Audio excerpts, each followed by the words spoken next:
Okay, I said I was not going to do more sports content on the channel because I feel like it doesn't do as well as I'd like it to do. But I'm sitting here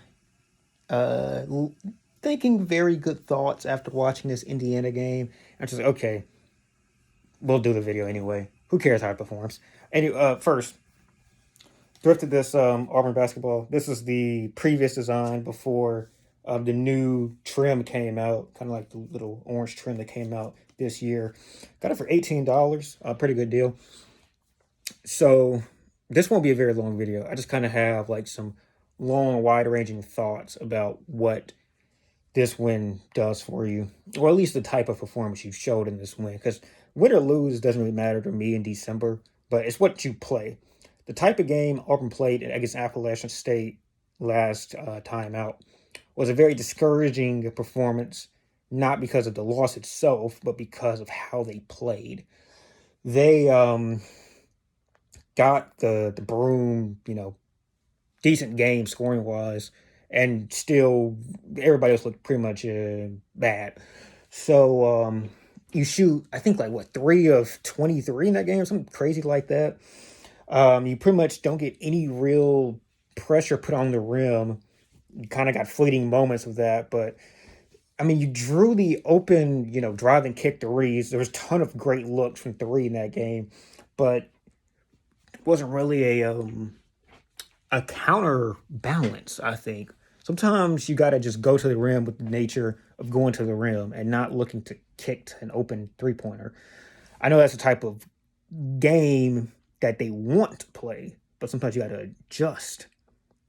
And another very, very discouraging thing, which is a problem that I think we've seen a few times in the last couple of years, is on the opposite side, defensively, the drive and kick game for the guards was there all day because our guards were horrendous defensively in that game. Terrible on the perimeter defending really any wings that they had. So just repeated drive and kick, open three, drive and kick, open three. No matter who you play, if that's looks you're giving up, you're going to get your ass kicked. And I flash forward to this game, the first few minutes, I thought we were seeing a repeat of that. Now I know that Indiana themselves also another poor 3 point shooting team, but I didn't even factor that in because of last game where that was a bad 3 point shooting team.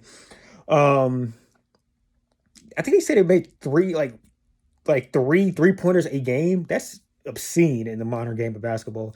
Anyway, so we get into the kind of the game script.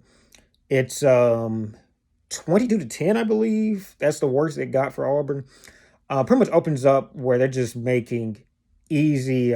What Auburn did defensively, at least turn the game out. I can't say what they did going forward to the same degree, but turn the game out. They packed the paint because of Ware and the other forward they have that were just massive beasts in the paint, and Mabako, who I think Mabako plays the fourth. They have like basically three forwards slash the center that are just massive people.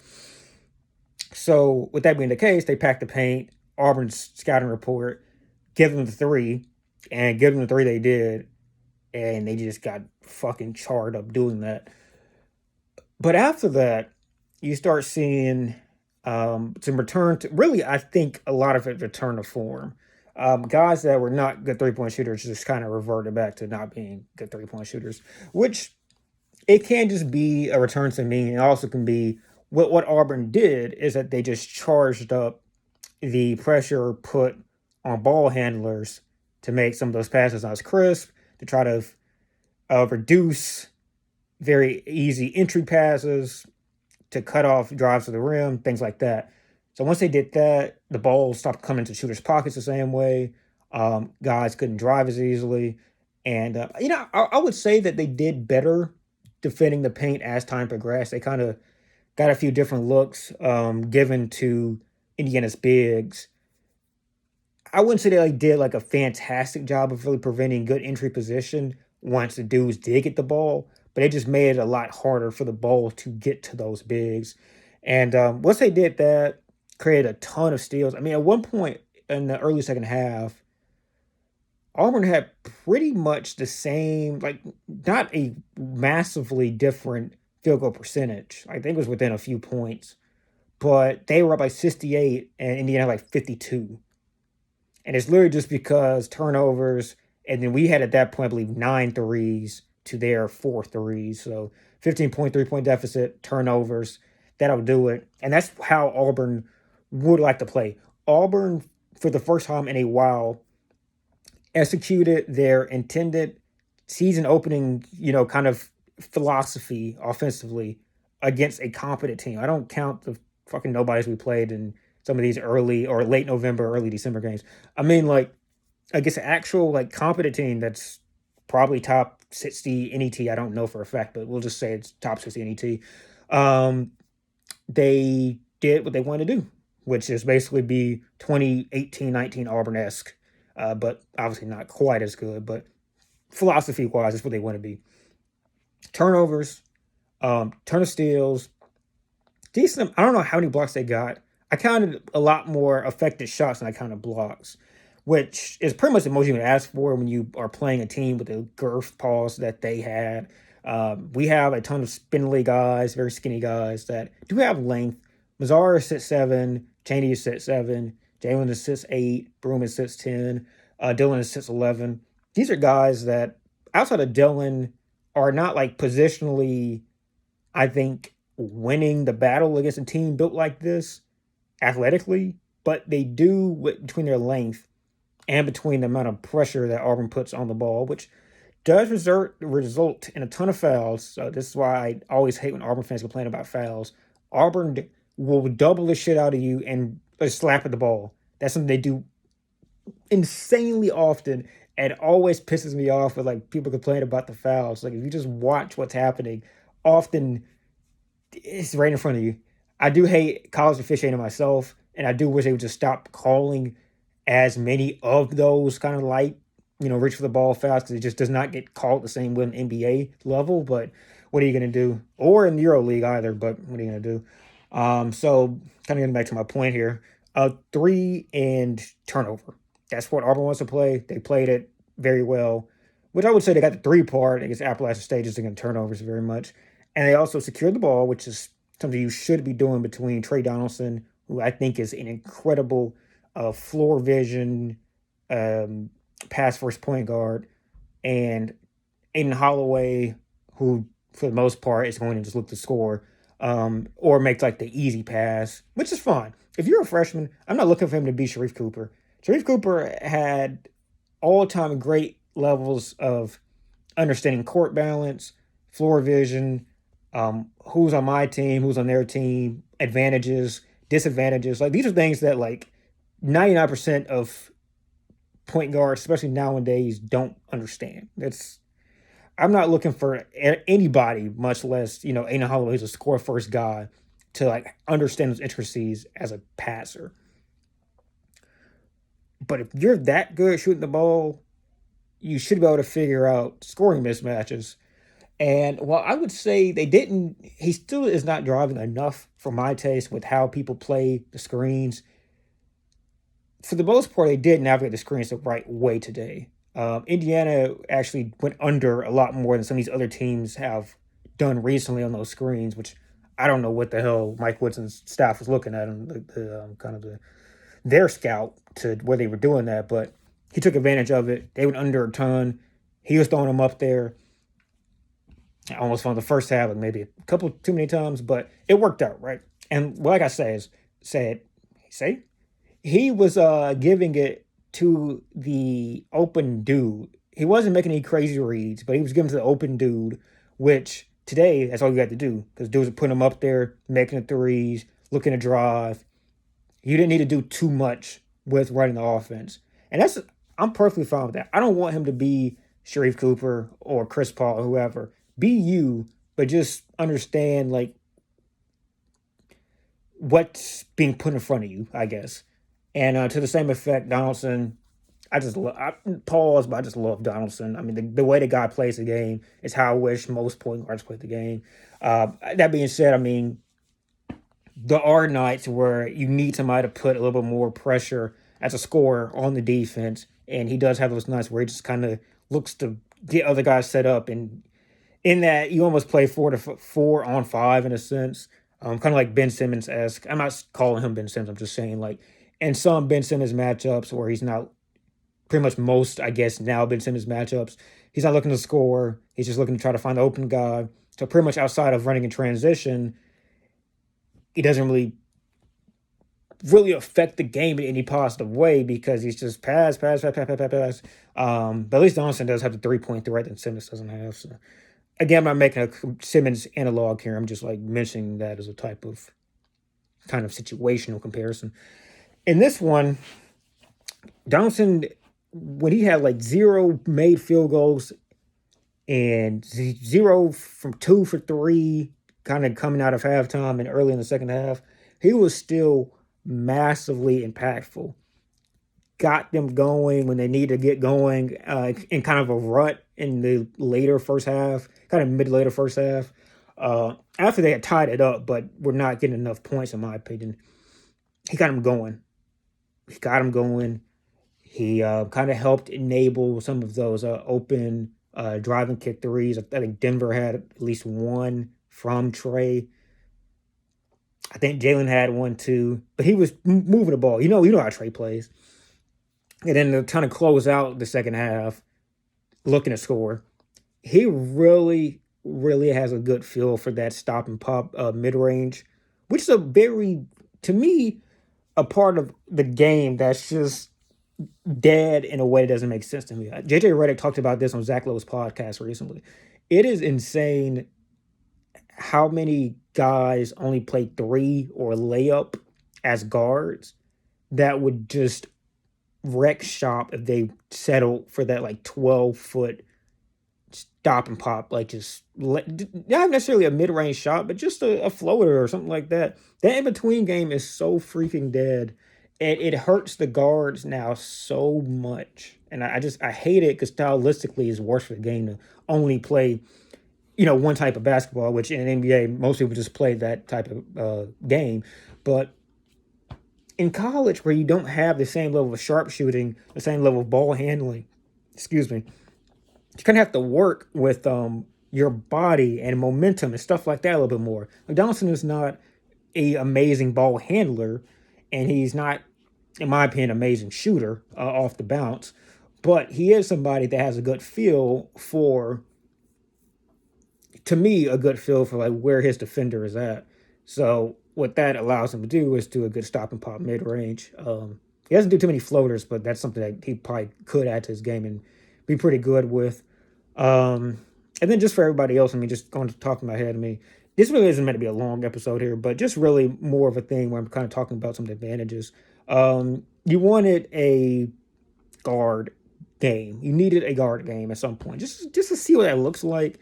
And that was what this was. Denver was fantastic in the first half, and it wasn't because he made shots. I was telling somebody this on the forum. I'm always on the forums talking shit. But I was telling them, I was not disappointed with Denver last week or even to this point of the season, because of missed shots or not scoring. It's because he doesn't put pressure on the defense.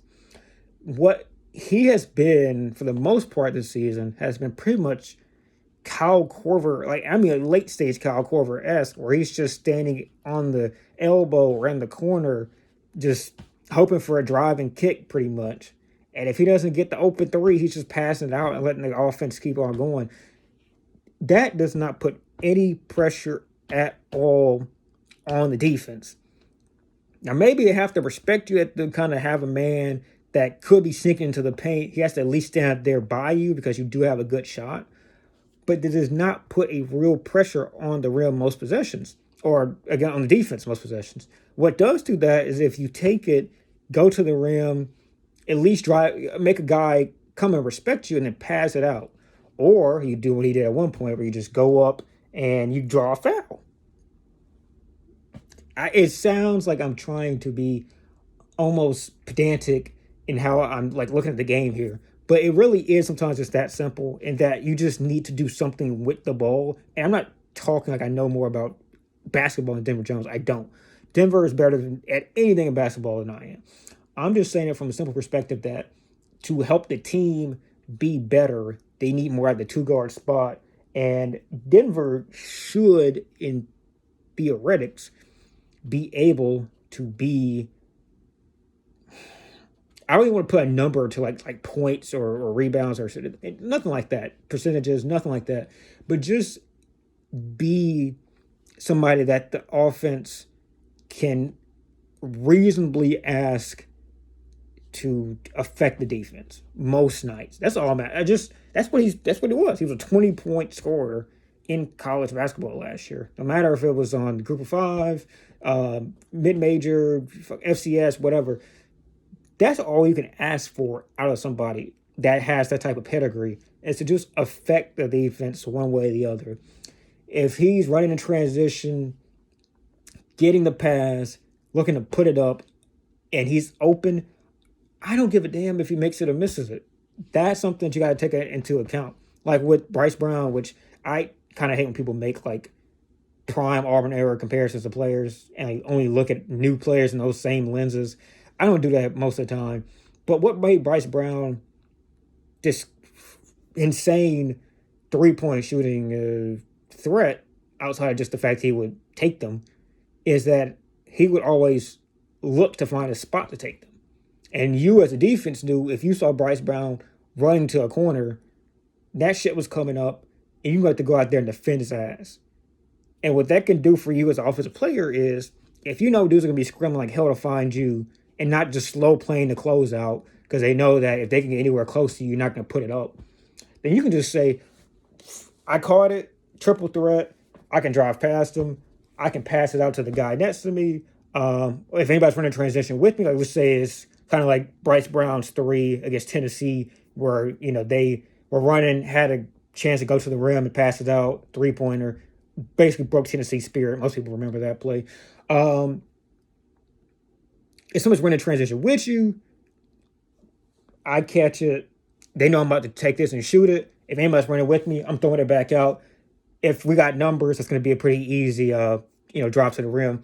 There's so many things you can do as the guy, the shooter, the legitimate shooter. There's so many things you can do to help other players out if you can just play your role the best you can. And I thought he did that today. He ran transition, found his spots. He drove a little bit. I think he drew at least one foul doing that. And he just put the fucking ball. That's what he asked for. Just put the fucking ball up to the rim and just be you. You don't have to always be, it got to be wide open or I'm just passing it back out. Anyway, I'm going to end it there. I could go player by player. Very encouraging for a lot of players in this game that played for Auburn. But this is the type of game you wanted to see, in my opinion, if you really wanted to see Auburn make a run in the SEC or in March. Simply put, you need a transcendent post player to play the type of ball they have in playing, where it's just center is pretty much getting like a 40% usage. I don't know if that's what Broom actually has, but a ridiculous size usage, and everybody else is just not really scoring that much, period. That brand of basketball, you have to have like a Udoka Azubuike, the dude from UConn last year, Sonogo, Zach Edey, like pretty much transcendent, Luka Garza, like transcendent level post player, or at least center, if you're going to like play complementary basketball everywhere else. And I love Broom, but that's like not him. You need, I don't mean that as a slight at all. Like he does a lot of good things well. There's some things you could talk about in this game, but he played an overall, positive game. The fact that like he had to do a lot defensively against massive centers. But you're going to need a little bit more balance in the philosophy here. And this is an encouraging style of play for me. I want more out of Broom, but if you're going to win a March, you're going to need points. And that plotting style of basketball, I think we already saw, that doesn't really produce too many points if you looked at the previous season that just happened. Anyway, that's it for me. Under 20 minutes. I did my thing. If you want more sports shit, let me know. I like doing sports shit, but if it doesn't do well on the channel, I can't do it. So